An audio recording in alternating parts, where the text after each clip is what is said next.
朋友们，大家好，我是可丽呼。今天来跟大家开箱一个很有意思的功率踏板。这个应该是市面上最划算的 Shimano 功率踏板咯。它价格几乎是同类产品的一半，让我们向人人有功练的世界又更近了一步。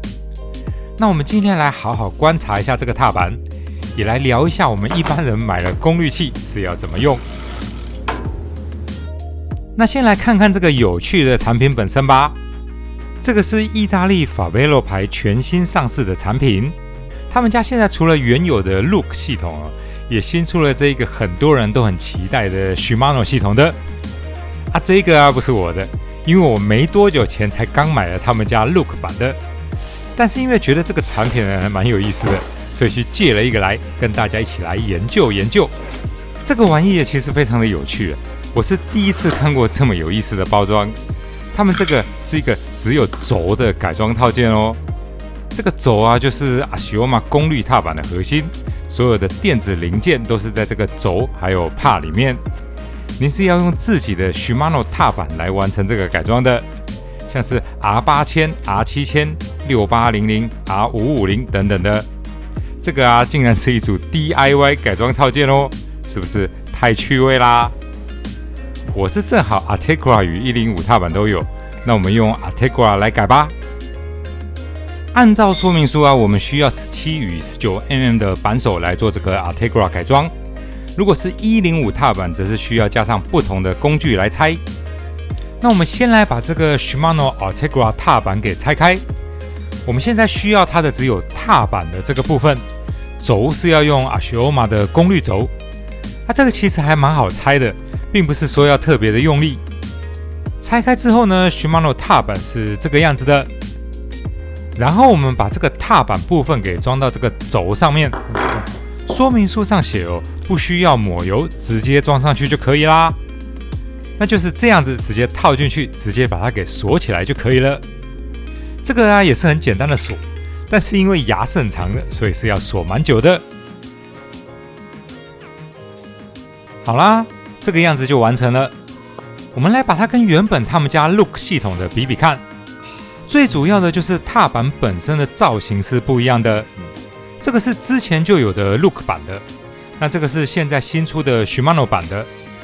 这两种其实原本就是很像的，造型还有使用起来都是很相的。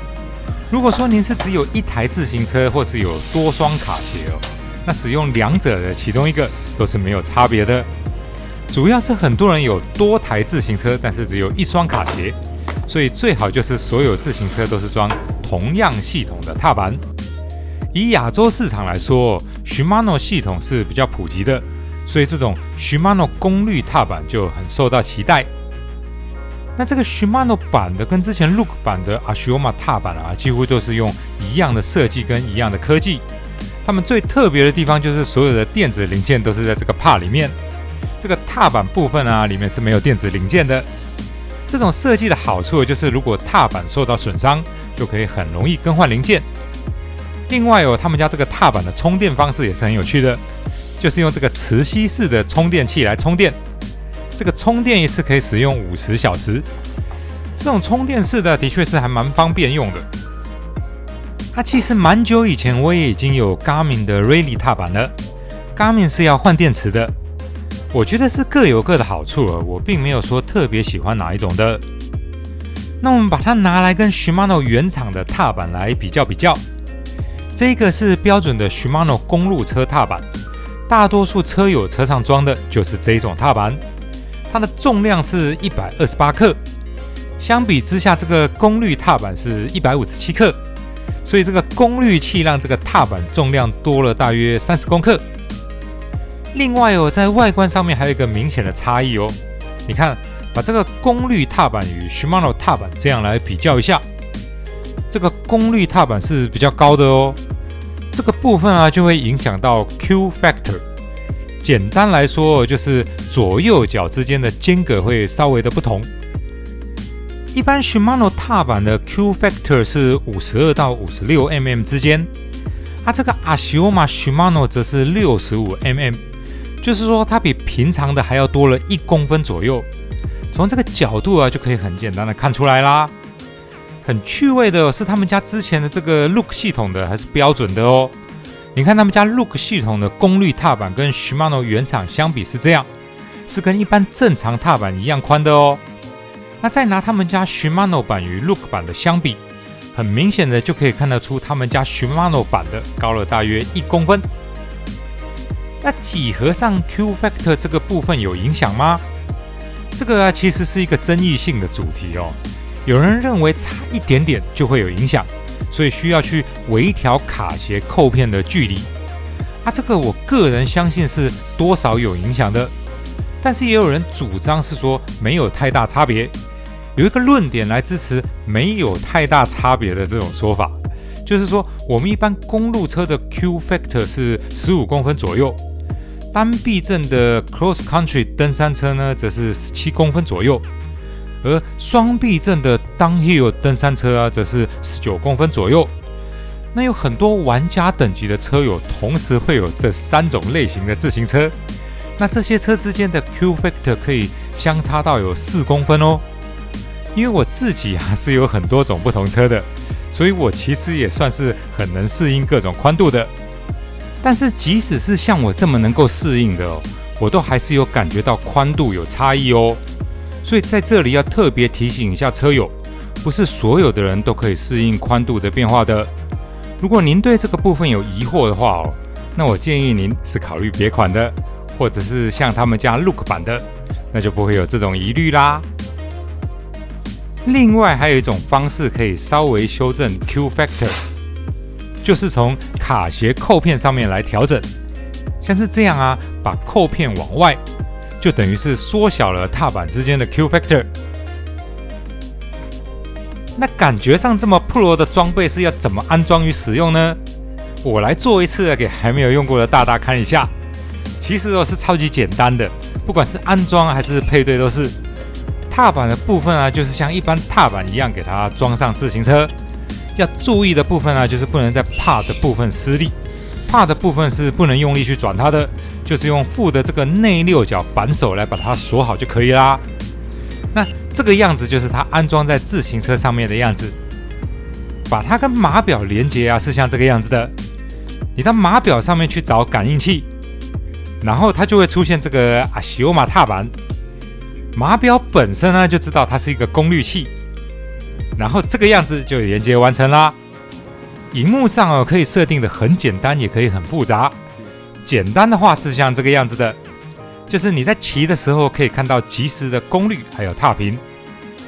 像现在这个车上唯一装的感应器就是这个Axioma踏板，车上连速度还有踏频感应器都没有装，速度是靠 GPS， 踏频的数据也是从踏板上面来的，就是买功率送踏频的概念。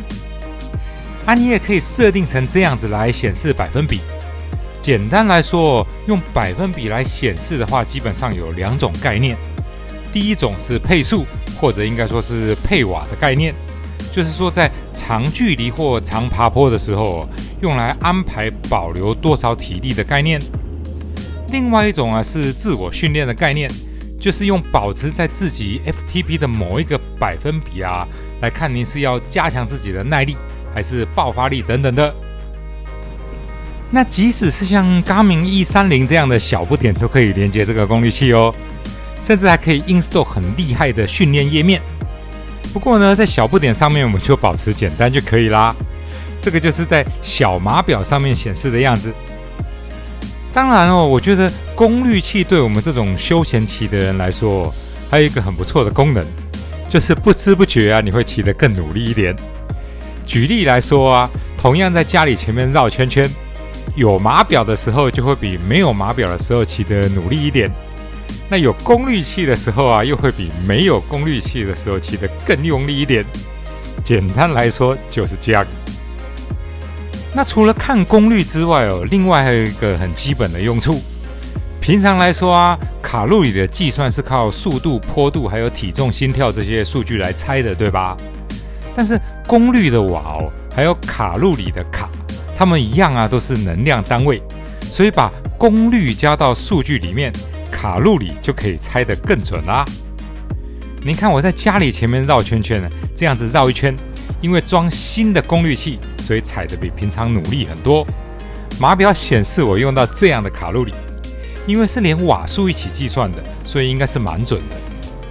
一个雪糕大概是200卡，所以等一下就可以开心的来吃一根雪糕。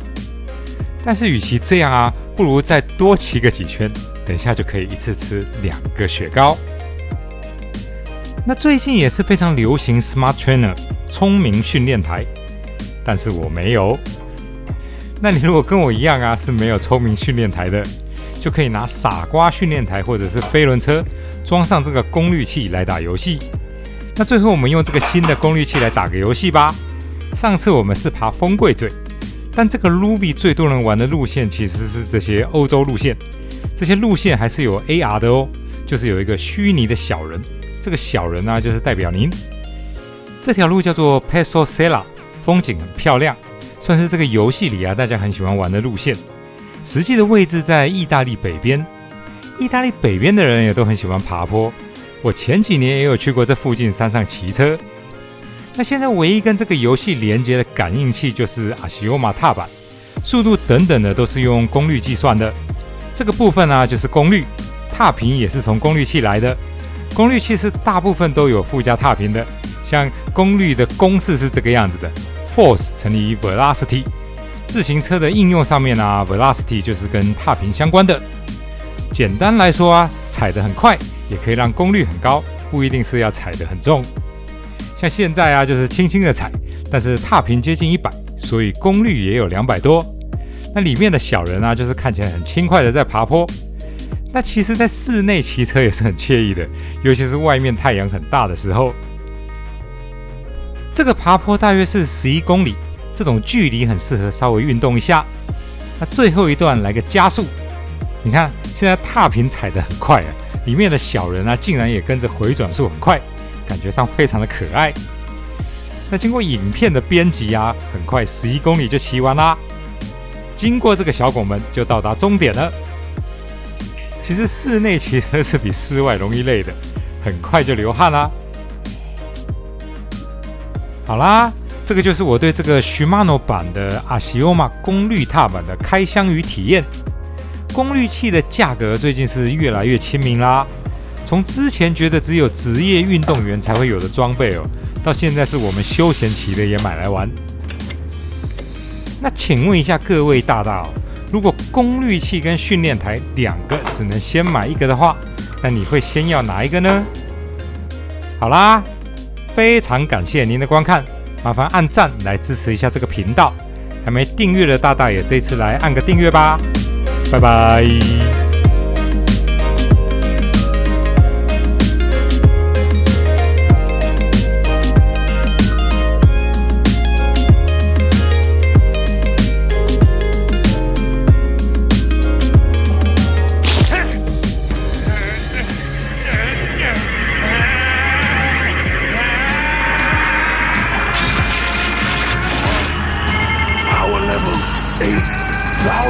How?